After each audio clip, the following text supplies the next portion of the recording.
Hello. सभी बच्चों को नमस्कार।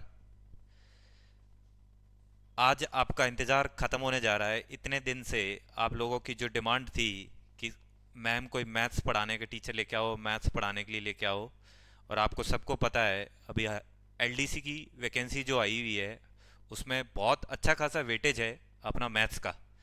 तो मेरा ये लक्ष्य है कि राजस्थान के अंदर जनरली लोगों का जो डर होता है कि मैथ्स देखते ही मैथ्स के क्वेश्चन छोड़ दो, चाहे वो आर एस प्री हो चाहे ऐसा ही हो, जनरली लोगों का यही माइंडसेट रहता है कि अपने 5 क्वेश्चन आने हैं, 4 क्वेश्चन आने हैं, ठीक है, नहीं करके जाएंगे, अपन कहीं जीके में कवर कर लेंगे। बट आजकल कंपटीशन इतना हाई हो गया है तो अपन कोई चीज़ छोड़ के नहीं जा सकते। अपन अगर टॉपिक छोड़ के जा रहे हैं तो अपन वैसे ही रेस से बाहर हैं। और स्पेशली आपको पता है एलडीसी के अंदर तो लगभग 50, ऑलमोस्ट 50 क्वेश्चन जो आने हैं, तो 50 क्वेश्चन को अपन छोड़ के नहीं जा सकते हैं। जिसकी मैथ्स अच्छी है वही अपना सिलेक्शन लेके जाएगा।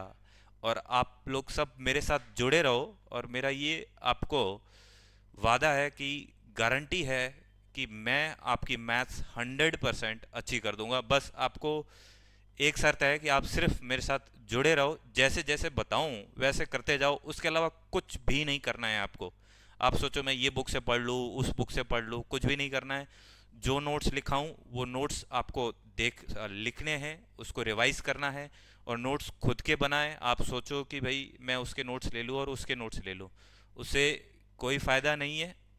तो आपको चीज़ क्लियर कर दी है कि मैथ्स का वेटेज अभी धीरे धीरे बढ़ता जा रहा है, चाहे सीईटी हो चाहे किसी में भी हो।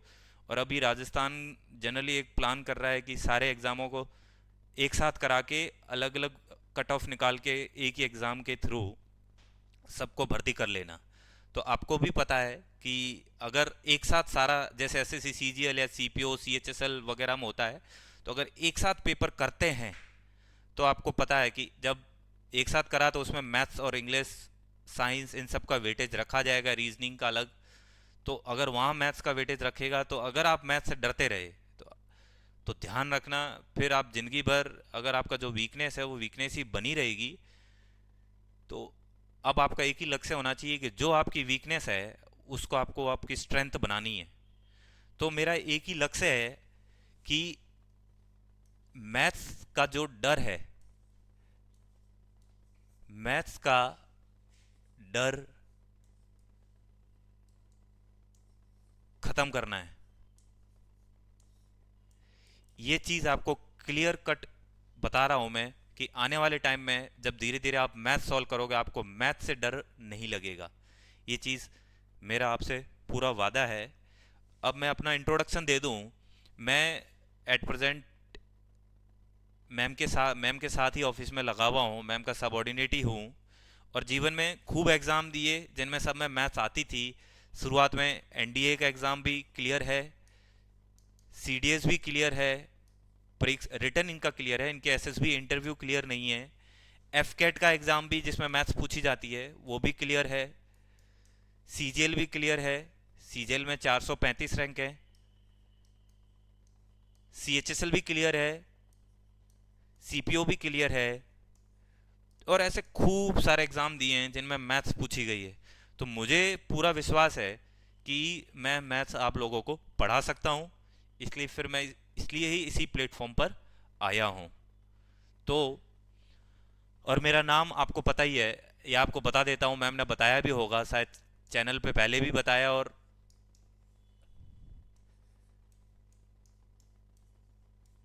टेलीग्राम चैनल पर भी बताया होगा, या आपको यूट्यूब चैनल पर भी बताया होगा। मेरा नाम सुमेर सिंह है। और आज से आपकी मैं मैथ्स की क्लास हमेशा डेली एक क्लास अपलोड करूँगा, चाहे वो किसी भी टाइम आए चाहे किसी भी वक्त आए, कभी भी आए, पर आपको एक मैथ्स की क्लास हमेशा मिलेगी ही मिलेगी। तो ऐसा नहीं है कि मैं हाईकोर्ट एलडीसी वगैरह की जो अभी भर्ती आई है उसी के लिए पढ़ा रहा हूँ। अपन मैथ्स को इतना जीरो से पढ़ेंगे कि वो सारे कंपटीशन एग्जाम में आपको क्लियर हो जाएगी और कभी किसी में डाउट नहीं होगा। अभी राजस्थान एसआई का एग्ज़ाम है जिसमें जनरली 5 क्वेश्चन आते हैं। तो वो पांचों क्वेश्चन मैंने ऑफलाइन किसी कोचिंग में पढ़ाया है, और उनको ऐसा पढ़ाया है कि वो आराम से सारे के सारे 5 क्वेश्चन कर सकते हैं, जिन्होंने अगर उस क्लासेस को अच्छे से फॉलो किया है। तो आपको मैं बताता हूं कि चाहे कोई सा भी एग्जाम हो, चाहे कोई सा भी एग्जाम हो, अपना टारगेट ये रहता है कि अपने को अपना सिलेबस पूरा कंप्लीट करके जाना है, पीछे कुछ नहीं छोड़ना है। अगर आप छोड़ के गए तो समझ लेना आप वैसे ही रेस से बाहर हो। चलो, इंट्रोडक्शन हो गया, मैथ्स कैसे शुरुआत करनी है, कौन कौन से कंपटीशन एग्जाम में आती है और जिनके बारे में कैसे पढ़ाना है, वो मैंने आपको क्लियर बता दिया है। तो अब अपन जनरली शुरुआत करते हैं कि क्लास, सबसे पहला जो टॉपिक अपन लेंगे, जनरली आपने एलडीसी का अगर कोर्स देखा होगा, उसमें जो पहला ही चैप्टर है उसमें आपको देखेगा कि वैदिक मेथड। जनरली क्या होता है कि एक जो बेसिक तरीका होता है एडिशन करने का, जोड़ करने का, प्लस करने का, या घटाने का, या गुणा करने का, वो हर कोई कर सकता है। पहली क्लास का बच्चा भी कर देगा, दूसरी क्लास का भी बच्चा कर देगा, तीसरी का भी कर लेगा, 10वीं क्लास का भी बच्चा कर देगा।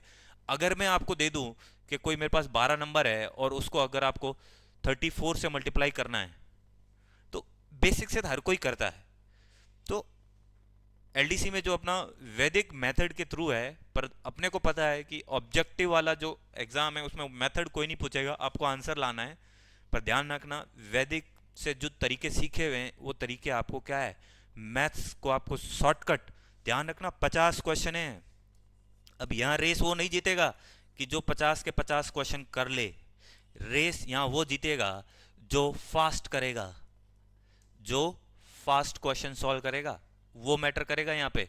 जहां अगर 5 या 6 या 10 क्वेश्चन है, वहां मैटर नहीं करता है, वहां पे आप आराम से टाइम देके एक क्वेश्चन को 2 मिनट देके भी सॉल्व कर सकते हो।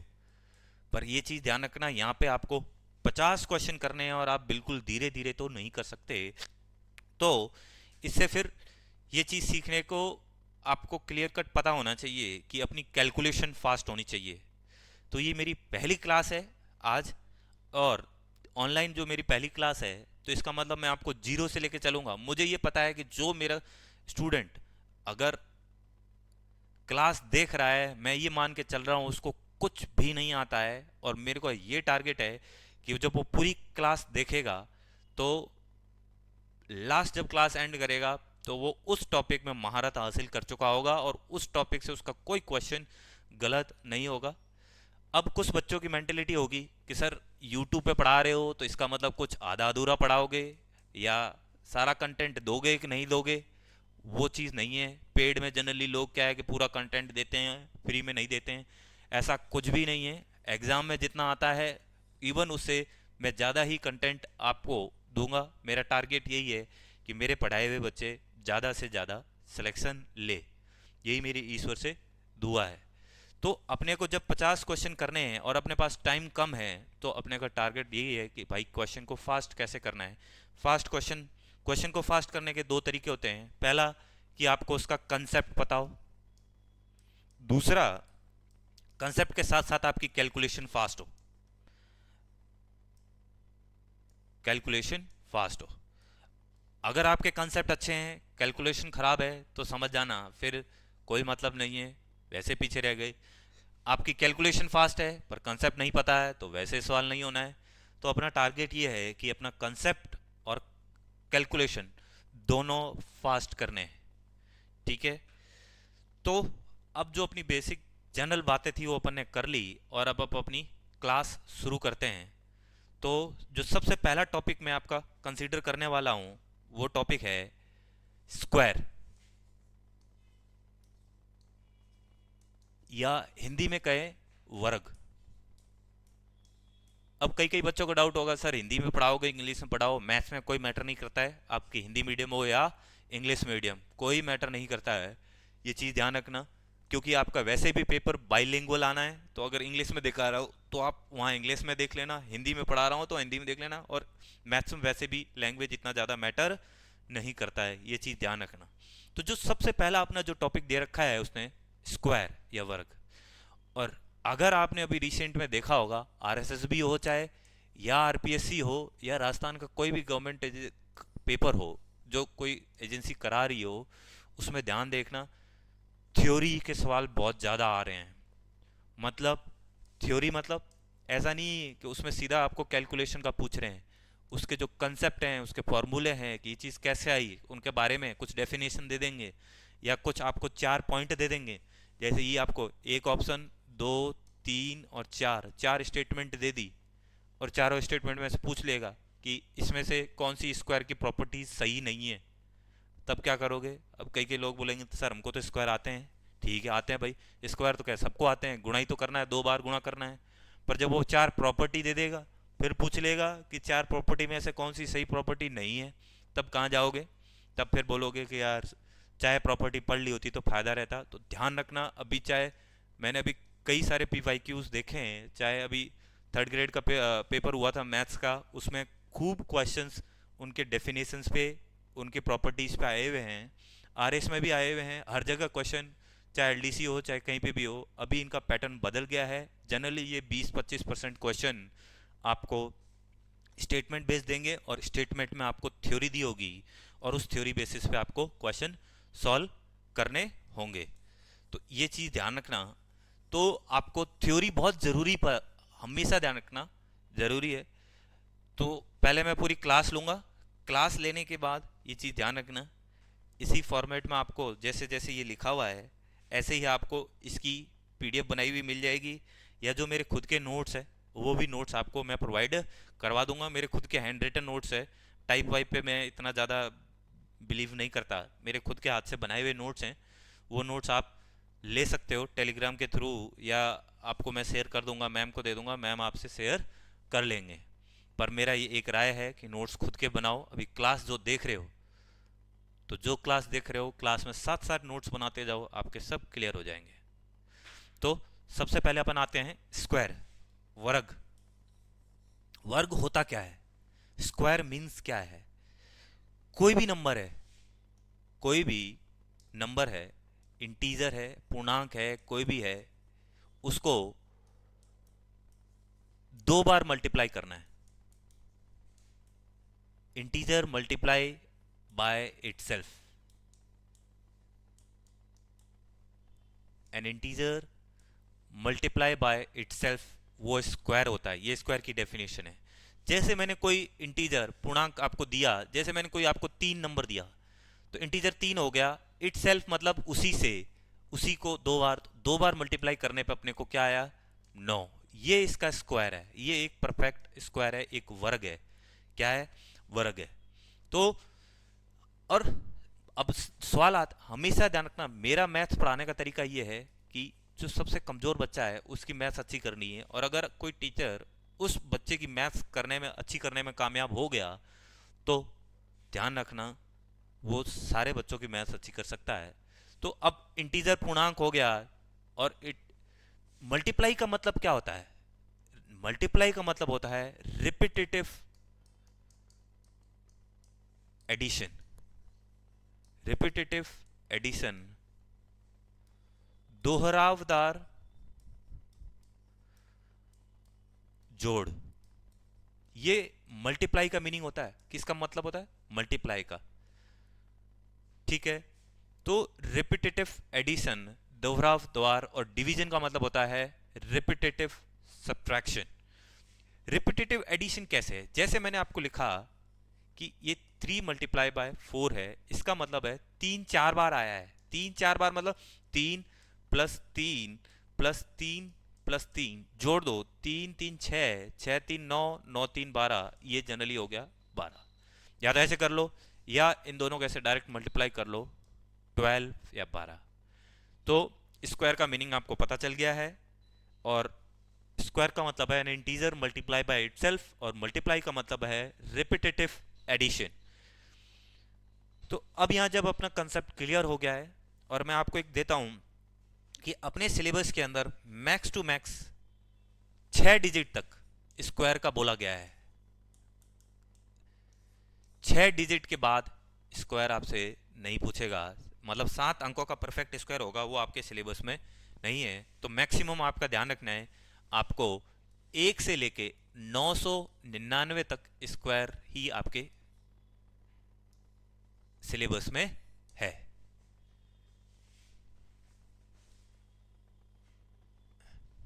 तो जब 1 से 999 तक आपके सिलेबस में है तो बाकी पे आपको ध्यान नहीं देना है। तो मैं ये नहीं कह रहा आपको कि आप 1 से 999 तक स्क्वायर रट जाओ। आज मैं आपको ऐसी ऐसी ट्रिक बताऊंगा कि आपको किसी स्क्वायर की रटने की कोई ज़रूरत नहीं है। आप आराम से एक लाइन के अंदर उसको आप मल्टीप्लाई कर सकते हो। जैसे आपको 74 का स्क्वायर पूछ ले या आपको 89 का स्क्वायर पूछ ले, आप उसको एक ही लाइन के अंदर कैसे मल्टीप्लाई कर सकते हो, ये मैं आपको वादा करता हूं कि जब क्लास एंड होगी और क्लास मेरे साथ जुड़े रहोगे तो आप ये करने लायक हो जाओगे। तो मेरा टारगेट है कि आपको इस क्लास के बाद वर्ग के बारे में आपको कोई सा भी सवाल गलत नहीं होगा। तो जब अपनी पहला टॉपिक अपना वर्ग है, कल अपन पढ़ेंगे स्क्वायर रूट पढ़ेंगे, फिर क्यूब पढ़ेंगे और फिर क्यूब रूट पढ़ेंगे। ऐसा ये 4 टॉपिक खत्म करते हैं। अपना जो पहला टॉपिक दिया हुआ है वो हो जाएगा कंप्लीट 4 दिन में। तो ये चीज ध्यान रखना। तो अब अपन लिखते हैं सबसे पहले प्रॉपर्टीज। क्या लिखते हैं? प्रॉपर्टीज लिखते हैं। तो मैं जनरली आपको इस साइड प्रॉपर्टीज लिखाऊंगा और मैं यहाँ पे काम करता हूँ, आपको जनरली स्क्वायर लिख के दे देता हूँ, कोई मतलब नहीं है। 1 का स्क्वायर 1, 2 का स्क्वायर 2, 2 का स्क्वायर 2, 2 का स्क्वायर 4, 3 का स्क्वायर 9, 4 का स्क्वायर 16, 5 का स्क्वायर 25, 6 का स्क्वायर 36, 7 का स्क्वायर 49 या 49, 8 का स्क्वायर 64 या 64, 9 का स्क्वायर 81, 10 का स्क्वायर 100, 11 का 121, ऐसे भली कहीं तक करते जाओ, कभी ख़त्म नहीं होने वाला है क्योंकि इन्फिनाइट नंबर है। तो अब अपन जो अपनी प्रॉपर्टीज पढ़ने वाले हैं बहुत ज़रूरी है, बहुत ज़रूरी है। पक्का सवाल आने वाला है, 100% आने वाला है। मैं वेरी इंपॉर्टेंट लिख रहा हूं, points to remember.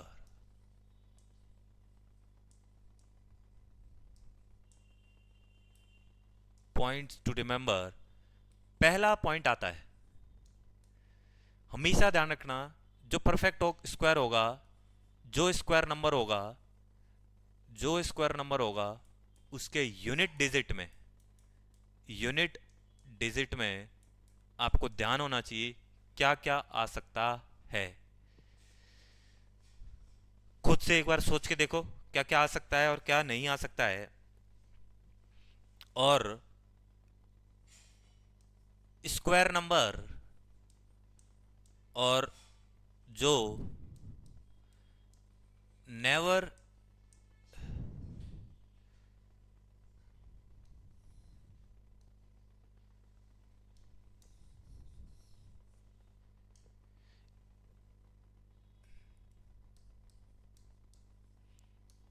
Never be in unit place.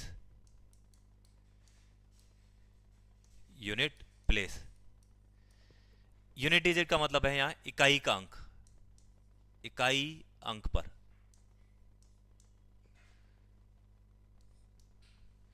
तो आपको कोई भी परफेक्ट स्क्वायर देगा और आपको ये ध्यान देना है कि जैसे कोई बड़ा सा नंबर दे देगा आपको और बोलेगा कि परफेक्ट स्क्वायर है कि नहीं है। दो तरीके होते हैं, प्राइम फैक्टराइजेशन से निकाल लो, डिवीजन मेथड से निकाल लो, या आप एक काम करो कि वैदिक मेथड से निकाल लो। पर जब आपको कोई प्रॉपर्टीज पता है कि भाई ये प्रॉपर्टीज हैं, तो आप अपने आप परफेक्टली पता कर सकते हो कि ये जो नंबर है वो कभी भी परफेक्ट स्क्वायर नहीं हो सकता। तो ध्यान रखना, 2, 3, 7, 8, ये अगर 4 अंक आपको कभी भी किसी के नंबर के पीछे दिख जाए तो ध्यान समझ लेना वो किसी भी नंबर का परफेक्ट स्क्वायर नहीं है। वो परफेक्ट स्क्वायर नंबर नहीं है, बिल्कुल नहीं है। अगर आपको इकाई अंक पर, किसी भी नंबर के इकाई अंक पर 2, 3, 7, 8 दिख जाए तो समझ लेना वो किसी भी नंबर का, पर वो नंबर जो है वो परफेक्ट स्क्वायर नहीं है। वो एक परफेक्ट स्क्वायर नहीं है। मैं ये नहीं कह रहा जो बाकी हैं अगर आ जाए तो वो होगा, माइट भी, मतलब पॉसिबल है, संभावना है कि वो हो सकता है, पर ये अगर नंबर आ जाए तो ध्यान समझ लेना वो कभी नहीं है, कभी नहीं। अगर कभी भी इकाई अंक पे ये नंबर मिल जाए तो वो परफेक्ट स्क्वायर नहीं होगा। जब आपने ये याद कर लिया 237 8, 237 8, तो बाकी यूनिट डिजिट पे जीरो हो सकता है, एक हो सकता है, फिर दो तीन नहीं होगा, चार हो जाएगा, पाँच हो जाएगा, छः हो जाएगा, सात आठ नहीं होगा, नौ। अब बोले सर कैसे रटें? नहीं है, रटना है ही नहीं। रटना क्यों है? देखो, एक ये रहा एक, चार ये रहा चार, नौ यूनिट प्लेस पे हो सकता है तो ये रहा नौ, छः यूनिट प्लेस पे हो सकता है ये रहा छः, पाँच यूनिट प्लेस पे हो सकता है ये रहा पाँच, फिर चार यूनिट प्लेस पे पहले से बता दिया आपको, और ये रहा जीरो। रटना ही नहीं, क्यों रटना है? ध्यान रखना, जिसके पीछे दो तीन सात आठ दिख जाए वो परफेक्ट स्क्वायर नहीं है।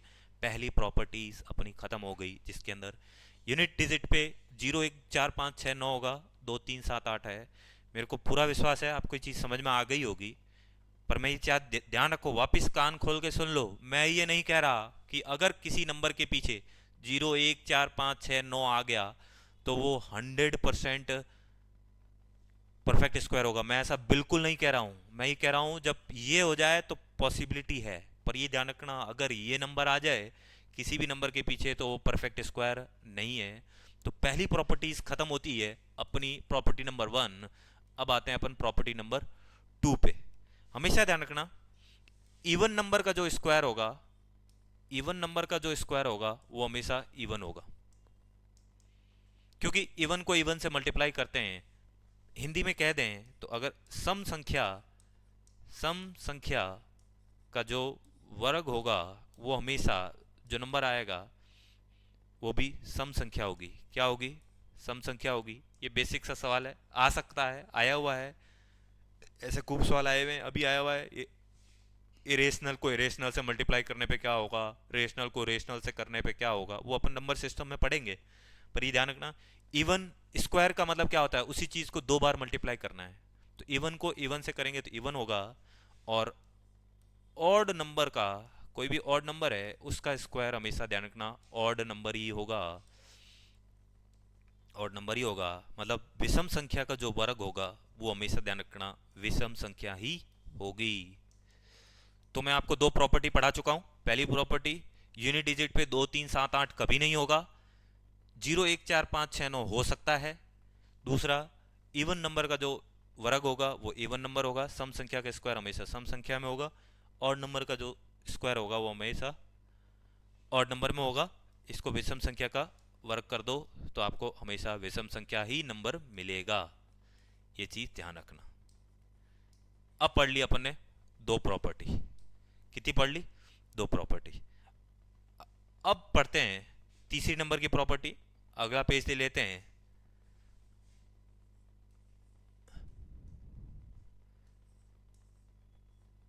स्क्वायर नंबर के एंड में हमेशा इवन नंबर ऑफ जीरोस होंगे। Even number of zeros. समझा देता हूं, किसी को समझ में नहीं आई है। तीसरी नंबर की प्रॉपर्टी है, स्क्वायर नंबर एंड में हमेशा इवन नंबर ऑफ जीरोस होंगे। कहने का मतलब है आपको कभी, जैसे मैंने आपको ऐसे लिख दिया 30, एक जीरो है पीछे तो नहीं होगा, ये परफेक्ट स्क्वायर नहीं है। अगर मैं आपको हमेशा दे दूं 200, पॉसिबिलिटी है, पर ध्यान रखना ये है कि नहीं है वो गारंटी नहीं है। तो हमेशा रहना पीछे आपको जीरोस कितने मिलेंगे? हमेशा आपको इवन नंबर ऑफ मिलेंगे। जैसे 10 का स्क्वायर करो आप,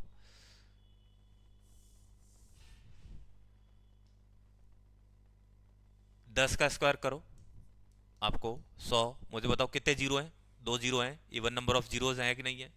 आप 100 का स्क्वायर करो, आप मुझे बताओ 10,000, कितने जीरो हैं? चार हैं, चार एक इवन नंबर है। अगर आप 20 का स्क्वायर करो, मुझे बताओ 400, देखो कितने जीरो हैं पीछे? इवन नंबर ऑफ जीरोस हैं, नहीं है कि नहीं है? तो हमेशा ध्यान रखना, कोई भी परफेक्ट स्क्वायर नंबर होगा, परफेक्ट स्क्वायर नंबर जो होगा उसके एंड में हमेशा इवन नंबर ऑफ जीरोज होंगे। तो ये चीज ध्यान रखना। अब अगले सवाल आते हैं। चौथी नंबर प्रॉपर्टी आई हुई है, ये क्वेश्चन आए हुए हैं, आप ये मत सोचना कि ऐसे क्वेश्चन कौन पूछेगा, पक्का पूछेगा, गारंटी पूछेगा, 100% पूछेगा। अगर अच्छा पेपर बनाएगा तो यहीं से सवाल आने हैं। हमेशा ध्यान रखना, कोई भी परफेक्ट स्क्वायर होंगे ना, कोई भी परफेक्ट स्क्वायर होगा, परफेक्ट स्क्वायर नंबर के जो फैक्टर्स होंगे क्या होंगे, फैक्टर्स बोल दो या डिविजर्स बोल दो। हिंदी मीडियम वालों को अगर मैं समझाऊं कि फैक्टर्स और डिविजर्स का मतलब ये होता है कि उस नंबर में किस किस का भाग जाता है, उस नंबर में किस किस का भाग जाता है, वो उसके फैक्टर्स हो गए। तो जो परफेक्ट स्क्वायर नंबर होगा उसके फैक्टर्स हमेशा ध्यान रखना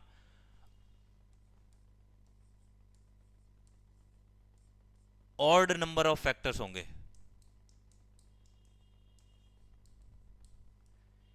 अब एग्जांपल लेते हैं, जैसे कोई देखो परफेक्ट स्क्वायर नंबर कौन है, 25 है।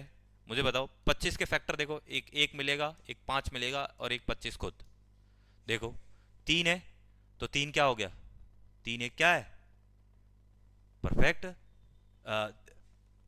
25 एक परफेक्ट स्क्वायर नंबर है, उसके 1, 5 और 25। मुझे बताओ इसके फैक्टर्स कितने हैं, 1, 2 और 3। मुझे बताओ ऑड नंबर ऑफ फैक्टर्स है कि नहीं है, 3 फैक्टर हो गए। दूसरा एग्जाम्पल ले लेते हैं अपन, जैसे कोई दूसरा एग्जाम्पल कंसीडर कर लेते हैं अपन, 49 ले लो, 7 का परफेक्ट स्क्वायर है, इसका 1, 7 और 9, 1, 7 और 49। देखो है कि नहीं है। जैसे एक काम करो, आप 64 को कंसीडर कर लो, 8 का स्क्वायर है, इसके देखो 1, 2, 4, 8, 16 और 32 और 64। देखो कितने हैं, 1, 2, 3, 4, 5, 6, 7 है कि नहीं है, 7 क्या है, एक ऑड नंबर है। तो हमेशा देखना किसी भी परफेक्ट स्क्वायर नंबर के हमेशा फैक्टर्स कितने होंगे, ऑड नंबर ऑफ फैक्टर्स होंगे। जैसे कोई भी परफेक्ट स्क्वायर है, हमेशा दे देगा वो स्टेटमेंट, कैसे सवाल आएगा, ये सवाल आएगा कि परफेक्ट स्क्वायर नंबर के 6 फैक्टर्स हैं, पॉसिबल है कि नहीं है, और ऐसे दे देगा कि किसी परफेक्ट स्क्वायर नंबर के 6 फैक्टर्स हैं, किसी भी n परफेक्ट स्क्वायर नंबर के फैक्टर्स 6 हैं। तो ध्यान रखना ये स्टेटमेंट बिल्कुल गलत है, बिल्कुल गलत है, क्योंकि हमेशा रखना कोई भी परफेक्ट स्क्वायर नंबर है उसके ऑड नंबर ऑफ फैक्टर्स होंगे, 7 हो सकते हैं, 5 हो सकते हैं, कुछ भी हो सकते हैं, पर ऑड होंगे, ध्यान रखना ऑड नंबर ऑफ फैक्टर्स होंगे। तो यहाँ टोटल देखो 64 मैंने कंसीडर करा। अगर आपको थोड़ा बहुत और डाउटफुल लग रहा है तो मैं एक और कोई परफेक्ट स्क्वायर नंबर ले लेता हूँ, जैसे यहाँ 5, 7, 9, 36 ले लेता हूँ, 6 का स्क्वायर मैंने क्या किया, 36। अब इस 36 के फैक्टर मतलब इसमें किस किस का भाग जा रहा है, 1 का जा रहा है, 2 का जा रहा है, 3 का जा रहा है, फिर इसके बाद 9 का जा रहा है, 6 का भी जा रहा है, 9 का भी जा रहा है, 18 का जा रहा है और 36 का जा रहा है। देखो कितने कितने हो गए, 1, 2, 3, 4, 5, 6, 7 हुए कि नहीं हुए, ऑड नंबर ऑफ फैक्टर्स हुए कि नहीं हुए। तो ये अपनी चौथी प्रॉपर्टी।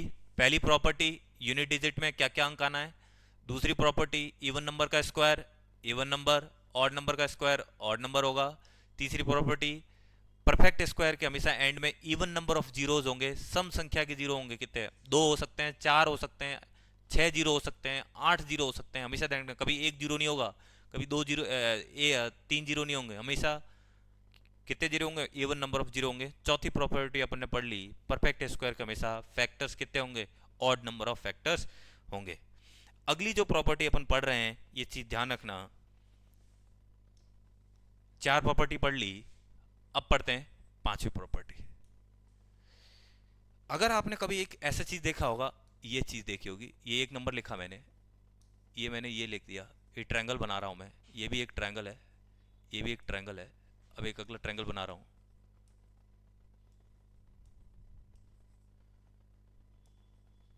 एक और ट्रायंगल बना रहा हूं मैं,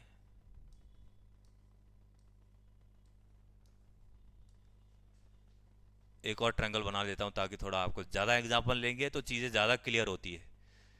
5 ले लिए, 4 आ गए, 3 2 1। यहाँ कितने डॉट हैं? एक है। यहाँ कितने हैं? 3 है। यहाँ कितने हैं? 6 हैं। यहाँ कितने हैं? 10 मिलेंगे आपको। 4 और 6 10। यहाँ पे आपको कितने मिलेंगे? 5 4 9, 3 12 और 3 15। इसको अपन ट्रायंगुलर नंबर बोलते हैं। क्या बोलते हैं? ट्रायंगुलर नंबर बोल दो तो हमेशा देखना, किसी भी लगातार दो ट्रायंगुलर नंबर को अगर आप जोड़ते हो तो हमेशा आपको परफेक्ट स्क्वायर नंबर मिलता है। क्या मिलता है? परफेक्ट स्क्वायर नंबर मिलता है। अगर ट्रायंगुलर नंबर, जरूरी नहीं है आपको हर बार ऐसे बिंदु बना बना के निकालो, ये फॉर्मूला होता है n प्लस 1/2। अगर 1 कंसिडर करना है तो 1 फॉर्मूला रखो, 1 1 प्लस 1/2, 1 2/2। ये कट गया। मुझे बताओ ट्रायंगुलर नंबर क्या है? एक त्रिभुजी नंबर क्या आया है? एक आया। संख्या क्या आई? एक। यहाँ 2 कंसिडर कर रहा हूँ मैं, 2 लेता हूँ, n का वैल्यू 2 ली मैंने, 2 प्लस 1/2, 2 मल्टीप्लाई बाय 3/2, 2 से 2 गया। मुझे बताओ क्या नंबर आया? 3। यहाँ मैं 3 कंसिडर करता हूँ अभी इस वाले नंबर के लिए, यहाँ ले रहा हूँ मैं। जब n 3 प्लस 1/2, 3 प्लस 1 कितना हो गया? 4/2, 2 का भाग दिया, 2 बार गया, 3 मल्टीप्लाई 2, 6 आ गया कि नहीं आया? तो ये फॉर्मूला है, ध्यान रखना आपको, ट्रायंगुलर नंबर निकालने का। तो लगातार दो ट्रायंगुलर नंबर को जोड़ते हैं तो अपने को परफेक्ट स्क्वायर मिलता है। लगातार, कंसेक्यूटिव, लगातार या कंसेक्यूटिव, लगातार दो ट्रायंगुलर नंबर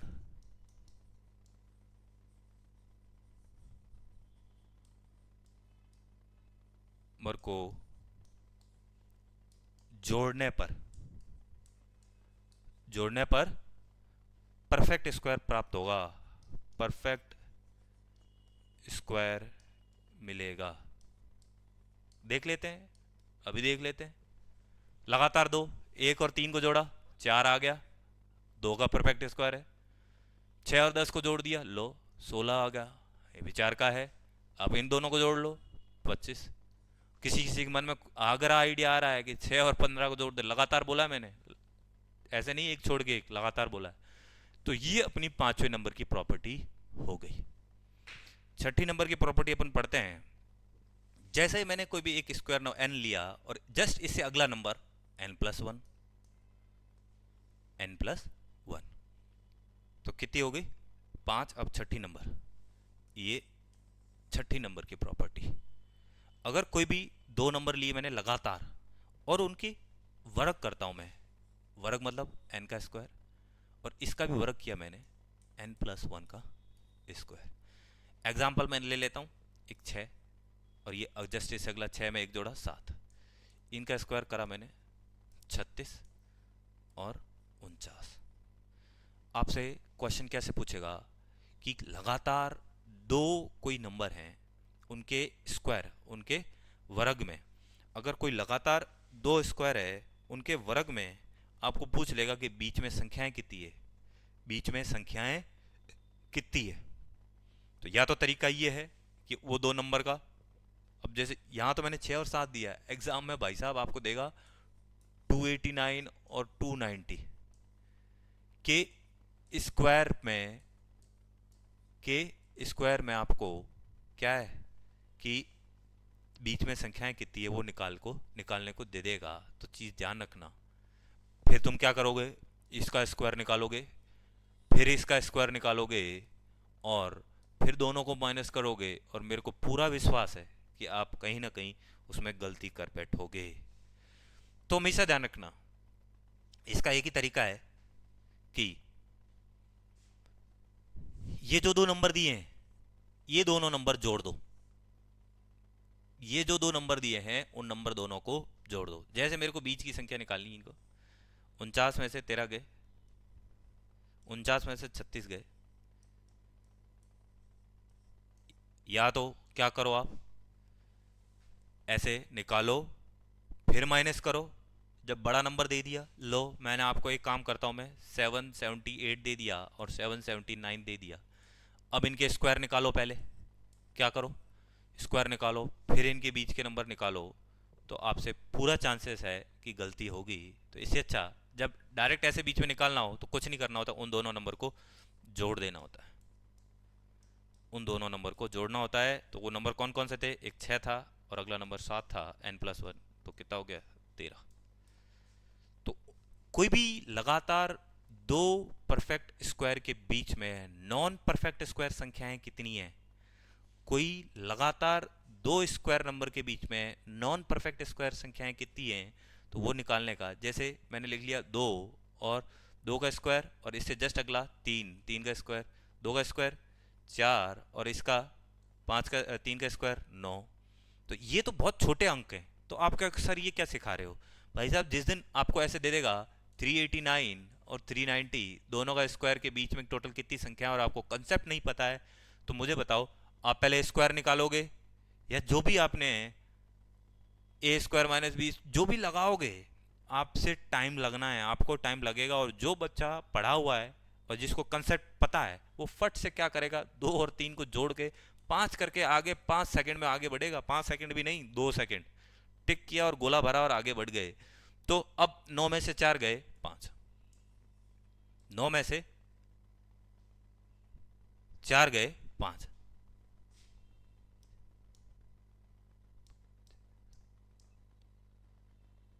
अब जस्ट इन दोनों के बीच में पूछा है, क्या पूछा है, ये चीज ध्यान रखना आप, ठीक है।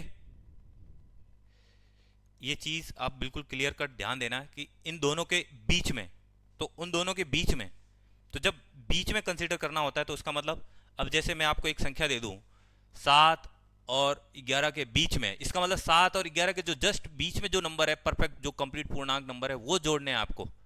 क्या करना है, वो जोड़ने हैं, ध्यान रखना, सिर्फ वो ही जोड़ने हैं। तो ये नंबर ऐड नहीं होगा ना, ये नंबर ऐड होगा, क्योंकि बीच में बोला है, क्या बोला है, इन बिटवीन, इन बिटवीन बोला है।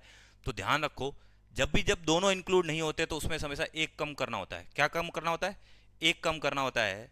तो इसमें से कम किया 12 नंबर आ गए, इसमें से एक कम किया 5 में से कम किया 4। तो जो मेरी थ्योरी बनी थी, अब वापस अपन थ्योरी लिखते हैं कि लगातार लगातार दो परफेक्ट स्क्वायर आपको दे दे, उनके बीच में नॉन परफेक्ट स्क्वायर नंबर निकालने हैं, non perfect perfect square number निकालने हैं। तो मैंने आपको क्या बोला है, उन दोनों नंबर को जोड़ देना है। इसको जोड़ दिया n, दूसरे नंबर को जोड़ दिया n+1। इसमें क्या होता है, एक दोनों के बीच में निकालना है तो दोनों ऐड नहीं होंगे, दोनों ऐड नहीं होंगे तो एक माइनस हो जाता है। क्या हो जाता है, एक माइनस हो जाता है। तो अपने पास क्या बच गया, 2n। सीधी सी बात है, n+1 -1 = 2n। तो जैसे ही आपको मैं दे दूं कि 280 28 और 29 के बीच में परफेक्ट, ये जो इनका स्क्वायर किया और इनके बीच में कितने नॉन परफेक्ट स्क्वायर नंबर है, तो पहला काम इनके स्क्वायर निकालो, दूसरा काम 29 का भी स्क्वायर निकालो, फिर माइनस करो, फिर एक माइनस करो उसमें से, पहले इसका स्क्वायर जो भी आए, इसका स्क्वायर जो भी आए, दोनों माइनस करो, उसमें से एक माइनस करना है। इससे अच्छा n की वैल्यू क्या है यहाँ पे, 28, 28 का डबल 56। इन दोनों के बीच में हमेशा ध्यान रखना 56 नंबर होंगे। क्या होंगे, 56 नंबर होंगे। तो ये चीज आप हमेशा ध्यान रखना। अब अगली जो प्रॉपर्टी अपन पढ़ते हैं, 7वें नंबर की प्रॉपर्टी। तो कितनी 6 प्रॉपर्टी पढ़ ली। पहली प्रॉपर्टी, यूनिट डिजिट में क्या नहीं आएगा, 2 3 7 8 नहीं आएगा, इवन नंबर का स्क्वायर इवन होगा, ऑड नंबर का स्क्वायर ऑड होगा। तीसरी प्रॉपर्टी अपन ने क्या पढ़ी, परफेक्ट स्क्वायर नंबर के एंड में हमेशा जीरो कितने होंगे, 4। चौथी प्रॉपर्टी अपन ने पढ़ा कि परफेक्ट स्क्वायर जो फैक्टर होंगे वो हमेशा ऑड नंबर ऑफ फैक्टर्स होंगे। पांचवी प्रॉपर्टी अपन ने क्या पढ़ी कि ट्रायंगुलर, लगातार दो ट्रायंगुलर नंबर के, लगातार कंसेक्यूटिव दो ट्रायंगुलर नंबर के नंबर को जोड़ने पर हमेशा एक आपको क्या मिलेगा, परफेक्ट स्क्वायर नंबर मिलेगा। तो ये ट्रायंगुलर नंबर निकालने का फॉर्मूला है। और ये 1 3 6 10 15, जैसे 10 और 15 25, ये किसका है, 5 का परफेक्ट स्क्वायर है। तो अब अपन एक काम करते हैं, अगली प्रॉपर्टी पढ़ते हैं। छठी नंबर क्या पढ़ी अपन ने, लगातार दो कंसेक्यूटिव दो कंसेक्यूटिव नंबर के परफेक्ट स्क्वायर में के बीच के अंदर आपको कितने नॉन परफेक्ट स्क्वायर नंबर मिलेंगे। लगातार दो नंबर के बीच में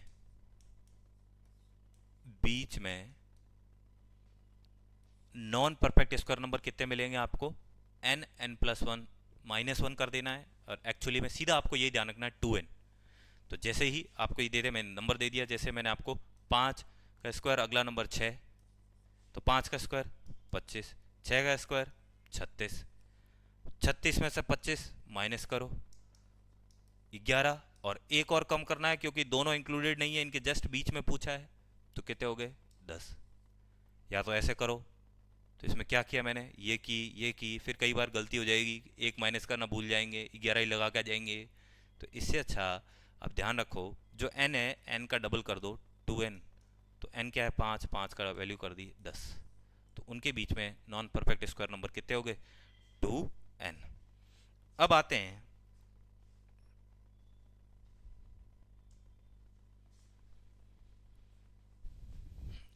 एक का स्क्वायर, वापस लिख रहा हूं मैं, 1, 2 का स्क्वायर 4, 3, 9, 4 का स्क्वायर 16, 5, 25, 6, 36, 7, 49, 8 का स्क्वायर 64, 9 का स्क्वायर 81, 10 का स्क्वायर 100, 11 का 121, 12 का 144। तो अपना इसमें यह है कि मैं अब कहाँ तक का नंबर स्क्वायर नंबर लिखूंगा भाई, कोई एंडिंग ही नहीं बच्चों, बिल्कुल कोई एंडिंग नहीं है, एन संख्या तक होते हैं। तो अपन इतना ह्यूमन माइंड नहीं है कि अपन सारे के सारे याद कर लें। तो आपको एक और मैं प्रॉपर्टी बताने जा रहा हूं, अभी जो मैं यहां लिख रहा हूं, डिजिट सम, अंकीय योग, ये चीज ध्यान रखना। मैथ्स के टीचर को हिंदी से जज नहीं करना चाहिए, इंग्लिश के टीचर को मैथ्स से जज नहीं करना चाहिए। यहाँ अगर मेरी मात्रा की गलती हो जाए तो आप बता देना, कोई दिक्कत नहीं है। आपके द्वारा सुझाव दिया गया है वो हमेशा स्वीकार्य होगा, तो ये चीज़ ध्यान रखना। तो अभी डिजिट सम क्या है, अब जैसे मैंने आपको डिजिट सम पूछा 237, 237 कोई नंबर है, 237 का डिजिट सम क्या होगा, 2 3 5, 5 और 7 12, फिर 12 को वापस जोड़ दो, एक और दो को जोड़ दिया 3, ये इसका डिजिट सम हो गया। क्या हो गया, डिजिट सम हो गया। जैसे मैं कोई दूसरा नंबर लिख रहा हूं 23928, अब डिजिट सम पूछ रहा है 2 3 5, 5 और 9 14, 14 और 2 16, 16 और 8 24, 24 का वापस डिजिट सम कर दो, 2 और 4 का 6। तो ये इसको डिजिट सम बोलते हैं। तो हमेशा ध्यान रखना, जो भी परफेक्ट स्क्वायर होगा उसका डिजिट सम आपको देखना क्या मिलेगा। यहां डिजिट सम कितना है, एक का एक, इसका कितना है 4, इसका कितना 9 मिलेगा। अब देखो, 1 और 6 को जोड़ोगे 7, 2 और 5 को जोड़ोगे 7, 3 और 6 को जोड़ोगे 9, 4 और 9 को जोड़ोगे 13, 1 और 3 को वापस जोड़ो 4, 6 4 को जोड़ो 10, 1 और 0 को जोड़ो वापस 1, 8 और 1 को जोड़ो 9, 1 0 0 को जोड़ो तो 1, 1 को जोड़ो 2 से 3, 3 और 1 4, इनको जोड़ो 9। आप एक चीज देख रहे हो, कोई भी परफेक्ट स्क्वायर नंबर होगा उसका हमेशा ध्यान रखना, डिजिट सम 1 4 7 9, डिजिट सम क्या होगा 1 4 7 9 मिलेगा। अब आपको, अब कोई भी आपको एक बहुत बड़ा नंबर दे दे, जैसे 2 3 8 9, मैंने जैसे यही नंबर दे दिया 23928, मुझे नहीं पता आपको कि ये परफेक्ट स्क्वायर नंबर है कि नहीं है, मुझे नहीं पता है। मैं चेक करूंगा, वो उससे मुझे पता चलेगा। बट मुझे ये प्रॉपर्टी पता है कि हमेशा ध्यान रखना, डिजिट सम कितना परफेक्ट स्क्वायर का, यही आएगा 1479।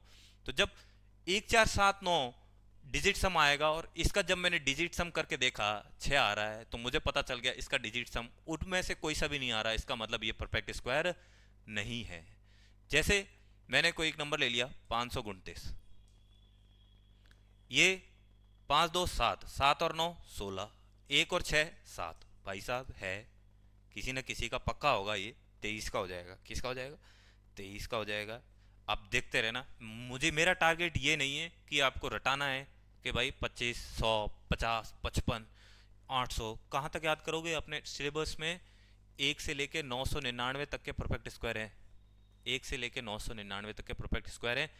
आपको एक बहुत बड़ा स्क्वायर रूट दे देगा, पता करेगा ये परफेक्ट स्क्वायर है कि नहीं है। आपको प्रॉपर्टी पता है कि यूनिट डिजिट में क्या आता है क्या नहीं आता है। जब फिर आपको पता है इवन नंबर का स्क्वायर क्या होगा, ऑड नंबर का स्क्वायर का ऑड नंबर होगा। ये अगर आपको प्रॉपर्टीज पता है, अगर आपको इतना बड़ा नंबर दे दे और आप उसका डिजिट सम करके देखो, इसमें से अगर आपको डिजिट सम नहीं मिलता है, तो आप सीधा उस ऑप्शन को एलिमिनेट कर सकते हो कि ये परफेक्ट स्क्वायर नहीं होगा। तो ये अपनी 7वें नंबर की प्रॉपर्टी हो गई। और अब अपन चलते हैं, तो एक और है, जनरली नहीं पूछेगा, अब बहुत हाई लेवल का हो गया है। अभी जो मैं आपको बता रहा हूँ वो नेक्स्ट लेवल के होते हैं। जैसे कोई ऑटोमॉर्फिक ऑटोमॉर्फिक स्क्वायर्स। ऑटोमॉर्फिक स्क्वायर कुछ भी नहीं होता है, जैसे जो स्क्वायर नंबर की यूनिट डिजिट, जिस स्क्वायर नंबर की यूनिट डिजिट और उसी नंबर की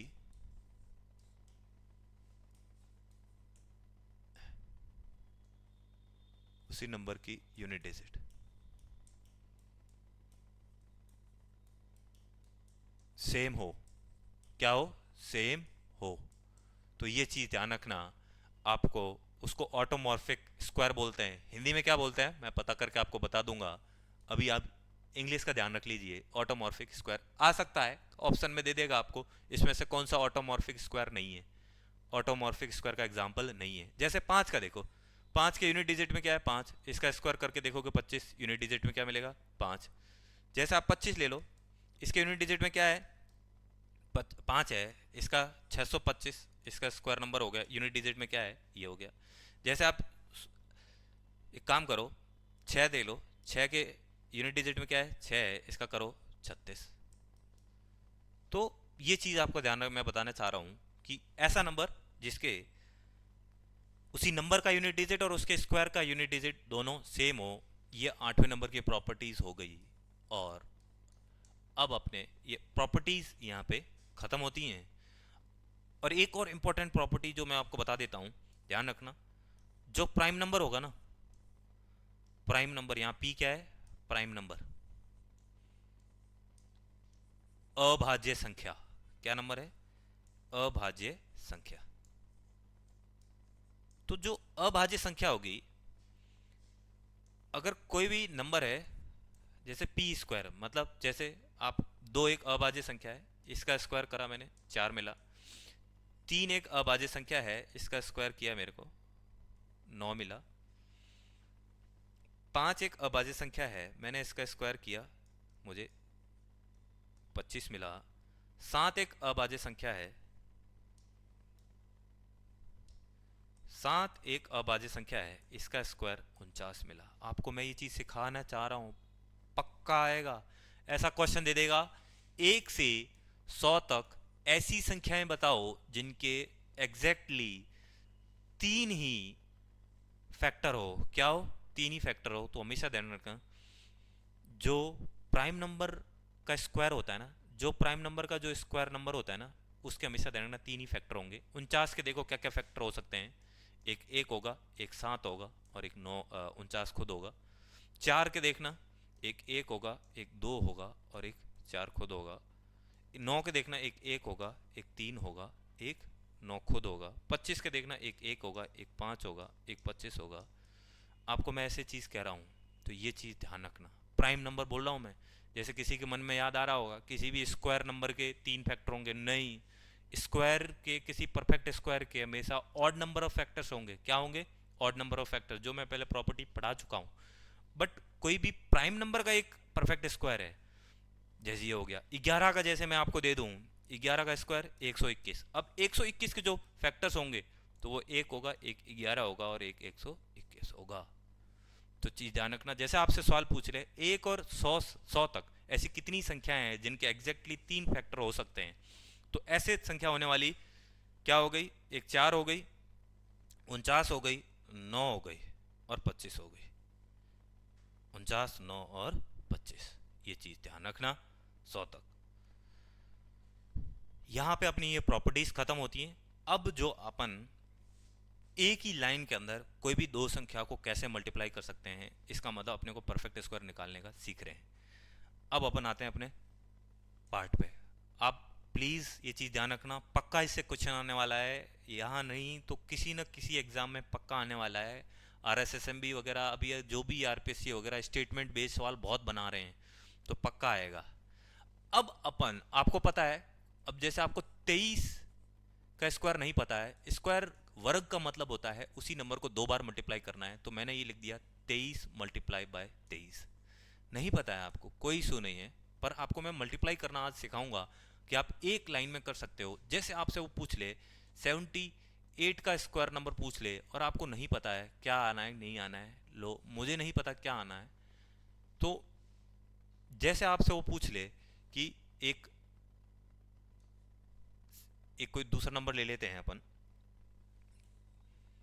4 वाली लाइन में ले लेते हैं, एक अपने पास 47 नंबर है और 47 का स्क्वायर आपको नहीं पता है। मैं आपको आज एक ही लाइन में दो नंबर के डिजिट को, एक ही लाइन में कैसे मल्टीप्लाई करते हैं, एक तो जनरली ये सिखा रहा हूँ। ये तो मैंने स्क्वायर, आज स्क्वायर पढ़ा रहा हूँ इसलिए आपको ये चीज़ करा रहा हूँ। जनरली जैसे मेरे पास एक 27 है और मेरे को इसको 82 से मल्टीप्लाई करना है। किससे मल्टीप्लाई करना है? 82 से। मल्टीप्लाई का मतलब होता है रिपीटेटिव एडिशन, दोहरावदार जोड़। मल्टीप्लाई का मतलब होता है उसी संख्या को, अब मुझे बताओ तुम क्या 47 को 47 बार लिख के फिर जोड़ोगे क्या? नहीं। तो इसका मतलब मल्टीप्लाई बनाया गया। अब वही अगर मैं इसको ऐसे करूं, 7 7 जा या 7 7 49, कैरी गई 4, 7 चौक 28 और 4 जोड़ा 32, यहाँ एक क्रॉस लगाया, 4 7 28, असल आ गई 2, फिर 16 और 2 18, अपना आंसर आ गया 9 10, फिर एक जोड़ा 3 और 8, एक 11 और एक 12 और यहाँ 2। ऐसे कब तक करोगे? ऐसे कब तक करोगे और चांसेस है आपको गलत हो जाए। क्या हो जाए? गलत हो जाए। या आप इसको ऐसे करोगे क्या, 3 3 को पहले किया 9, फिर 2 3 को किया 6, यहाँ क्रॉस लगाया, 2 और 3 को किया 6 और इसको किया 4, फिर जोड़ा 9 12। मुझे बताओ अगर आप ऐसे करने बैठ गए तो आप में और जो दूसरी क्लास या तीसरी क्लास का बच्चा जो पढ़ रहा है, उन दोनों में क्या फ़र्क रह गया है? तो ये चीज़ ध्यान रखना है, अपन ऐसे नहीं करेंगे। ये एक बेसिक सा तरीका है जो मैंने सिखाया है, इसको भी फास्ट किया जा सकता है अगर आपकी कैलकुलेशन थोड़ी फास्ट है और आपको जोड़ बाकी थोड़ा टेबल वगैरह अच्छे से आती है। कोई ज़रूरत नहीं है, अपने को सिर्फ टेबल आनी चाहिए 10 तक, 9 तक, 10 भी ज़्यादा हो गई, 9 तक टेबल आ जाए तो अपना बेड़ा पार हो जाएगा। अब बिल्कुल ध्यान देना मैं कैसे कैसे कर रहा हूँ। आपको सबसे पहला टारगेट रखना है, इन दोनों नंबर को आपस में मल्टीप्लाई करना है, ऊपर नीचे वाले को, तो मैंने लिख दिया 9। अगला स्टेप है आपका 2 और 3, और 2 और 3 को क्रॉस में मल्टीप्लाई करना है। क्या करना है? क्रॉस में करना है। 2 और 3 कितने हो गए? 6, और 6 इधर भी हो गए, 6 और 6 12, असल आ गई एक, जो मैं यहाँ लिख देता हूँ। अब इन दोनों को वापस मल्टीप्लाई करना है, 2 और 2, और 2 दूनी 4 और 1 5। मुझे बताओ एक लाइन में हो गया कि नहीं हो गया? बिल्कुल हो गया। अब अपन यहाँ पे आते हैं, सबसे पहला टारगेट है अपना ऊपर नीचे इन दोनों को मल्टीप्लाई करो, 64 कैरी गया 6, इसको या तो यहाँ साइड में लिख लो या दिमाग में पड़े रहने दो इसको। 7, अब इनको क्रॉस में मल्टीप्लाई करो, इन दोनों को क्रॉस में मल्टीप्लाई किया, 7 7 8 जा और 7 8 जा 56 हो गया, तो 56 और 56 दो बार आ गया। मेरे को तो पता है ये जल्दी से 112 होगा, तो आप अगर एक काम कर सकते हो, इसको दो से गुणा भी कर सकते हो। तो दो से कर लो या दो बार जोड़ लो, हो जाएगा धीरे धीरे। जैसे 112 होगा तो मैं यहाँ काम करूँगा, दो लिख दूंगा और 11 मेरा पूरा क्या चला गया, पावर में चला गया। फिर अपना 7 और 7 जा कितना हो गया, 49 हो गया। 49 में 11 जोड़ा 60 हो गया। एक लाइन में आंसर आया कि नहीं आया है, बिल्कुल आया है। तो ये चीज को आपको ध्यान देना है।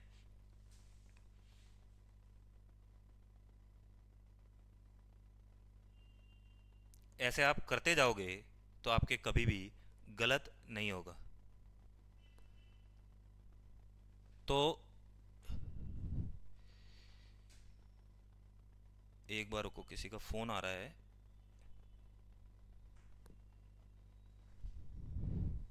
एक बार वापस देखो, कहाँ थे अपन। 8 8 जा 64, कैरी गया कितना, 6।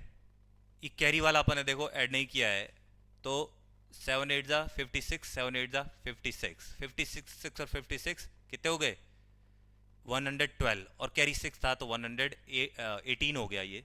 तो यहाँ 8 हो गया और कैरी चला गया 11। 7 7 जा 49 और 11 60 हो गया। तो 6084 अपना एक लाइन में आंसर आया कि नहीं आया है। अब अपन वापस करके देखते हैं, इसको करके देखते हैं। देखना, 2 और 7 14, कैरी गई 1, 2 दुआ 4, और ये 8 7 56, 56 और 4 60, 60 और 1 61, कैरी गई 6, 2 दुआ 8, 8 दुआ 16 और 6 22। एक लाइन में हुआ कि नहीं हुआ है। ऐसे आपको एक लाइन में भी मैं 5 से 6 कराना सिखाऊंगा। और चीज़ ध्यान देखना, आप गारंटी कहता हूँ आपसे गलती नहीं होगी। देखो, 7 7 जा सबसे पहले इन दोनों को मल्टीप्लाई करो, 49, कैरी गया 4, 4 7 जा 28 28, 56, 56 और 4 को ऐड किया कितना हो गया, 60, कैरी गई 6, 16 और 6 22। देखो एक लाइन में हो गया ना, पहले इतनी बात किया था और ये अपना आंसर आया था। एक काम करते हैं अपन, आगे और कंसीडर करते हैं। अब आपसे कोई दे दे कि एक काम करो, 68 का स्क्वायर नंबर निकालो एग्जाम में, जो बच्चा इसको ये जो वैदिक मैथ्स वाला तरीका नहीं पता होगा वो क्या करेगा, वो बिल्कुल ऐसे मल्टीप्लाई करने बैठेगा, धड़ाधड़ धड़ाधड़ ऐसे करेगा। 8 का टेबल बोलेगा, फिर 6 का बोलेगा, गलती होगा, फिर एक बार इधर लिखेगा। मुझे बताओ मैथ्स में टाइम क्यों लिखता है, क्योंकि आप जितना ज़्यादा लिखोगे, क्योंकि लिखने में जो टाइम जाता है वो भी तो कंसिडर होता है। मुझे बताओ, एक आप लिख रहे हो कि 2 पावर में गई या 2 हासिल में गई, तो आपको लिखने में टाइम लग रहा है कि नहीं लग रहा है। एक चीज़ उसको दिमाग में रखो, और कम टाइम लगेगा। अपना टारगेट है, ये नहीं है कि बस एक काम करते हैं कि सीख लेते हैं और नौकरी ले लेते हैं और अपना काम चल जाएगा। ध्यान रखना, नौकरी के बाद असली परीक्षा नौकरी लगने के बाद होती है। जब नौकरी लग भी जाएगी और जब डिपार्टमेंट में आओगे तो लोग कहेंगे यार इसका सिलेक्शन कैसे हो गया, कहीं चीटिंग करके तो नहीं आया है, इसको इतनी बेसिक सी चीज़ नहीं आती है। इसलिए अपने को ऐसा नहीं करना है, अपने को सीखना है। तो अभी देखो, पहला टारगेट है मेरा, इन दोनों को मल्टीप्लाई करना है। 8 8 जा 64, कैरी गई 6, कितनी कैरी गई 6, 6 8 जा और 6 8 जा 48 48, 96, 96 में 6 जोड़ दिया 102, 102, कैरी गई 10, 6 6 जा 36 और 10 46, 4624।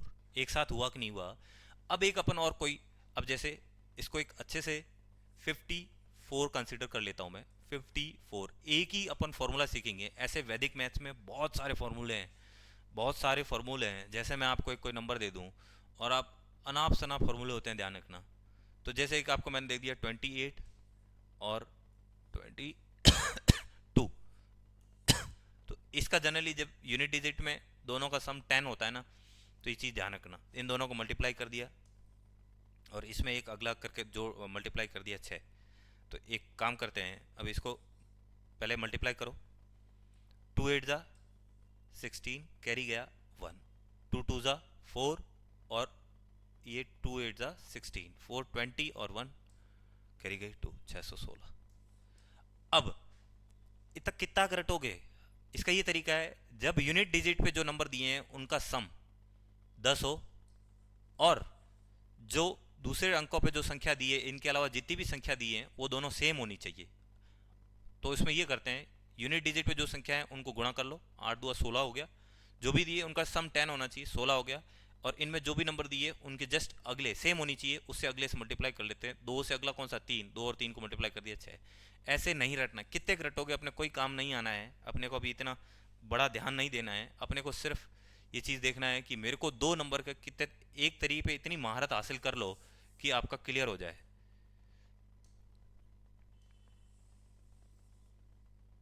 अब आते हैं, जैसे 54 कंसिडर किया, तो अब ध्यान रखना, मैं एक अलग अलग कलर से करके दिखाऊंगा आपको।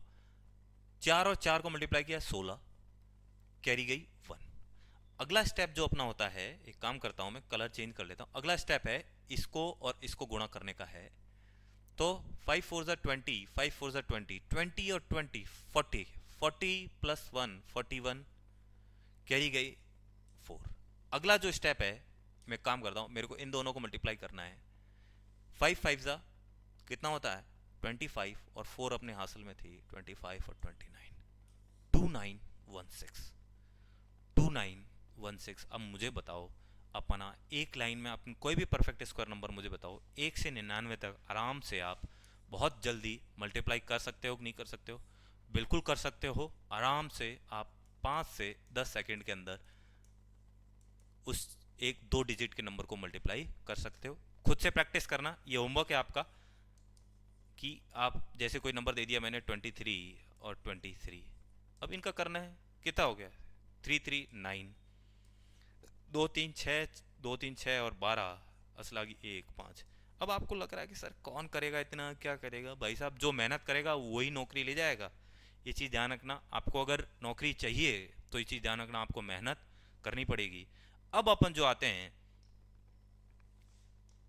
अगले पे आते हैं, जो अपना अब लास्ट टॉपिक होने वाला है, 100 से लेके 999 तक, 999 तक।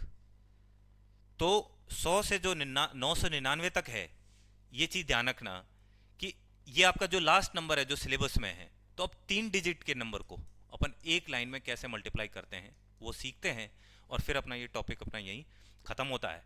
जैसे मैंने कोई नंबर ले लिया आपका 1 2 3, और नंबर कंसिडर कर लिया मैंने 1 2 3 का ही, जो मेरे को क्या करना है 1 2 3 का ही मुझे क्या करना है, स्क्वायर निकालना है। तो ये स्क्वायर हो गया अपना सबसे पहला टारगेट। इन दोनों को मल्टीप्लाई करो, ये लो 9।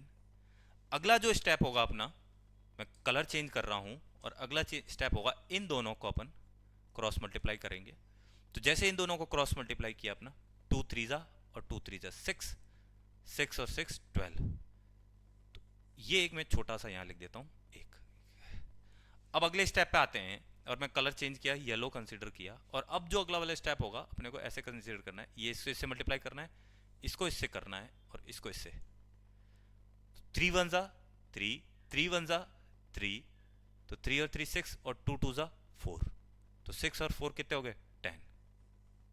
कितने हो गए? 10। तो एक छोटा सा ये 1 छोटा सा लिख देना। मैं अभी आपको बताऊंगा कि मैंने यहाँ क्यों लिखा है, और अपन और प्रैक्टिस करेंगे। अगला जो स्टेप है, एक काम करता हूँ मैं, अगले वाले स्टेप को कंसिडर करता हूँ। अगले वाले में इन दोनों को कंसिडर करना है, इन दोनों को मल्टीप्लाई करना है। तो 2 1 ज़ा 2, 2 1 ज़ा 2, 2 और 2 4 हो गया, ये मैंने यहाँ 4 लिख दिया। और जो अपना लास्ट स्टेप है ये हो गया, इन दोनों को मल्टीप्लाई करना है। तो 1 1 ज़ा 1। अब ऊपर वाले अंकों को यहीं का यहीं रहने दो, 9 2 0 4 1। अब यहां से छोड़ के लिखना है आपको, जो ये दो के नीचे है आपको। इससे अगले यहां पे अगर कोई नंबर होता वो यहां आप एक छोड़ के लिखते, तो ये वाला यहां आ गया, और ये वाला जो जीरो वाला है वो इसके नीचे आ जाएगा।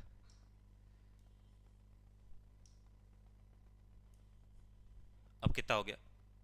9 2 1 5 1, 15129,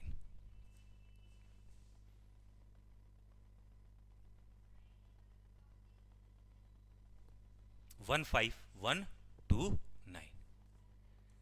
अब आपको थोड़ा टिपिकल लग रहा होगा, कोई टिपिकल नहीं है, बहुत आसान आसान सा काम है। अब यही चीज़ अगर मैं ऐसे करता, 123, 123, यहाँ पहले कोई ऐसे डिजिट लिखता, फिर यहाँ एक क्रॉस लगाता, फिर यहाँ डिजिट लिखता, फिर यहाँ दो बार क्रॉस लगाता, फिर यहाँ डिजिट लिखता, और फिर इनको जोड़ता, मुझे बताओ ज़्यादा टाइम लगता कि नहीं लगता?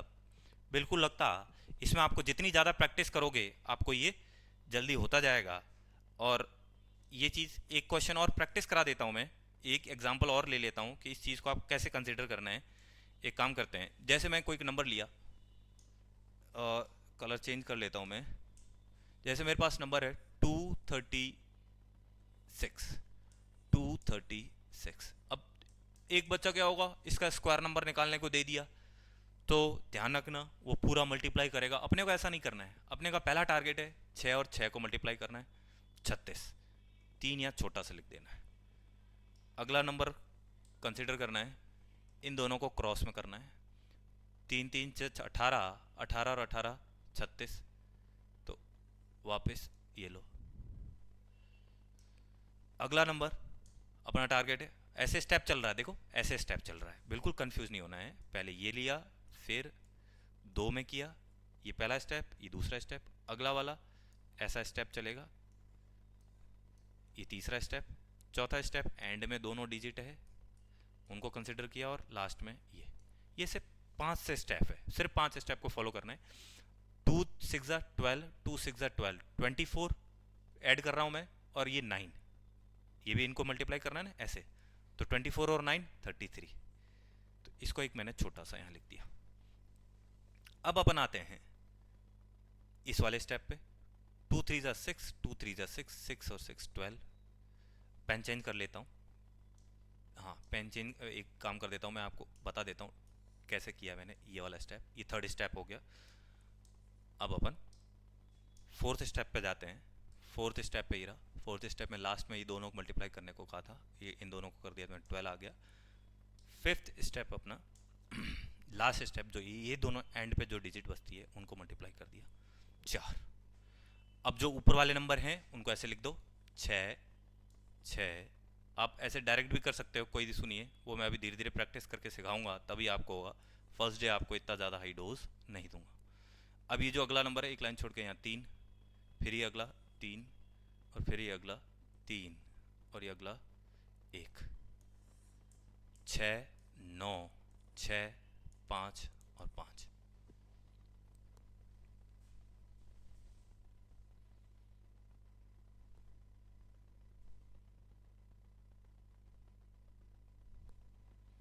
तो ये चीज़ अपनी यहाँ पे देखो, कितना एक ही लाइन में मल्टीप्लाई किया कि नहीं किया।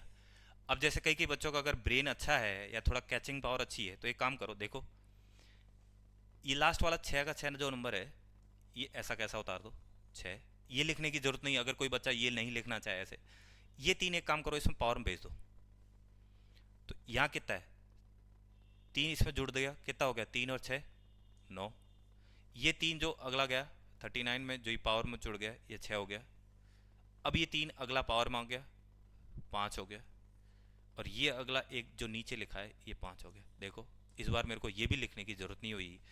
तो आज अभी लास्ट सम अप करना चाहूँगा, और मैं आपको बताया कि मैंने आपको 8-9 प्रॉपर्टीज़ बताई, 8-9 आपको प्रॉपर्टीज़ बताई कि यूनिट डिजिट पे क्या हो सकता है, ऑड नंबर का स्क्वायर क्या होगा, इवन नंबर का स्क्वायर क्या होगा। फिर उसके बाद दो कंसेक्यूटिव नंबर दिए, उनके बीच में नॉन परफेक्ट स्क्वायर नंबर होगा तो वो कितना होगा। फिर उसके बाद आपको कि ट्रेंगुलर नंबर, दो लगातार ट्रेंगुलर नंबर को जोड़ते हो तो उसमें आपको परफेक्ट स्क्वायर नंबर मिलेगा। और हमेशा देखना कोई भी परफेक्ट स्क्वायर नंबर होगा, उसके परफेक्ट स्क्वायर नंबर के हमेशा देखना factors odd number of factors होंगे। तो ऐसे मैंने आपको टोटल, आपको वापस जस्ट एक गो थ्रू करा लेता हूँ फर्स्ट पेज से, और फिर अपने यहाँ इस टॉपिक को ख़त्म करते हैं। पहला पॉइंट, स्क्वायर नंबर के यूनिट डिजिट में ये अंक हो सकते हैं, ऐसा नहीं कि ये जिसके हैं वो परफेक्ट स्क्वायर होगा। ये नंबर अगर मिल जाए तो वो कभी भी परफेक्ट स्क्वायर नंबर नहीं होगा। इवन नंबर का square even number, odd number का ऑड नंबर। तीसरी प्रॉपर्टी पढ़ाई थी मैंने, हमेशा देखना इवन नंबर ऑफ जीरोज होंगे एंड में, 2 जीरो मिल सकते हैं, 4 जीरो मिल सकते हैं, 6 जीरो मिल सकते हैं, पर आपको 1 2 1 3 5 जीरो कभी नहीं मिलेंगे। परफेक्ट स्क्वायर नंबर के फैक्टर्स हमेशा ऑड नंबर ऑफ फैक्टर्स होंगे। फैक्टर्स हो सकते हैं 3 हो सकते हैं, 5 हो सकते हैं, 7 हो सकते हैं।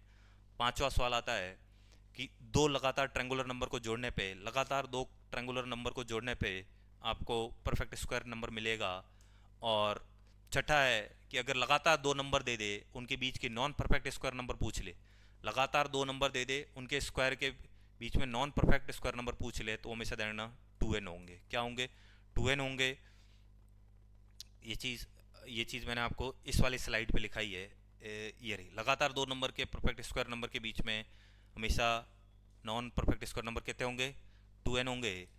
सातवें नंबर की हमेशा ध्यान रखना, डिजिट सम 1 4 7 9 मिलेंगे। हमेशा ध्यान रखना उस नंबर को सम कर लेना, उसके डिजिट सम अगर 1 4 7 9 है तो हमेशा ध्यान रखना परफेक्ट स्क्वायर होगा। अगर डिजिट सम अलग आ जाए तो वो वैसे भी नहीं होगा। इनका डिजिट सम की पॉसिबिलिटी ये है। फिर उसके बाद अपन आते हैं आठवें नंबर की प्रॉपर्टी, ऑटोमॉर्फिक स्क्वायर नंबर पूछा है कि जो नंबर है उसके स्क्वायर नंबर के दोनों की यूनिट डिजिट सेम होनी चाहिए। प्राइम नंबर का स्क्वायर जो नंबर होता है, जैसे 7 का स्क्वायर 49, इसके हमेशा 3 फैक्टर होंगे। कितने होंगे? Always 3 factors, always 3 factors. जैसे 13 का स्क्वायर 169 हो गए, इसके 3 ही फैक्टर होंगे, एक 13 और एक 169 खुद। तो ये चीज़ ध्यान रखना। ये 9 नंबर की प्रॉपर्टी हो गई।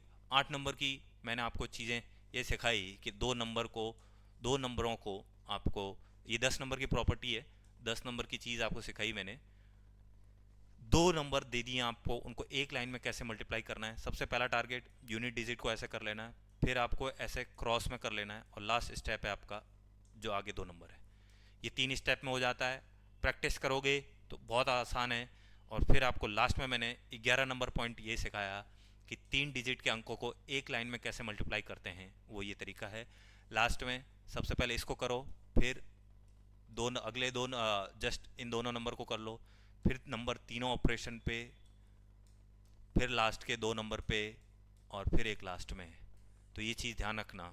तो ये टोटल अपन ने 11 पॉइंट पढ़े। और अब अपन कल स्क्वायर रूट पढ़ेंगे।